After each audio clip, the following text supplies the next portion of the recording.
મહત્વના સમાચાર સામે આવી રહ્યા છે સાબરકાંઠાથી। જિલ્લાના વડાલીમાં વધુ એક વ્યાજખોરના ત્રાસથી જીવન ટૂંકાવવાનો પ્રયાસ। મેહુલ સગર નામના યુવકે હિંમતનગરના ચિરાગપુરી ગોસ્વામી પાસેથી લીધા હતા 75 લાખ રૂપિયા। 75 લાખ જેટલી રકમ વ્યાજે લઈને દર મહિને 1 લાખ મૂડી તેમજ 10,000 વ્યાજ લેખે મેહુલ ચૂકવણું કરતો હતો।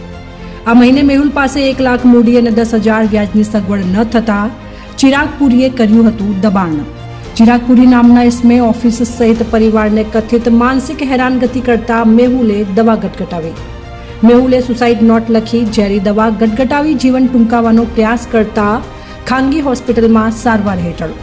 હાલ ખાનગી હોસ્પિટલમાં સારવાર લઈ રહેલ મેહુલ સગરની તબિયત સુધારા પર છે। વડાલી પોલીસ મથકે ચિરાગપુરી ગોસ્વામી વિરુદ્ધ ફરિયાદ નોંધાઈ હતી। અગાઉ પણ વડાલીમાં એક જ પરિવારે વ્યાજખોરોના ત્રાસને લઈને ગટગટાવી હતી ઝેરી દવા। સગર સમાજમાં ઝેરી દવા ગટગટાવી એક જ પરિવારના 5 સભ્યોના મોત થયા છે। ત્યારે સમગ્ર બનાવ અંગે વડાલી પોલીસે ફરિયાદ નોંધી વધુ તપાસ હાથ ધરી।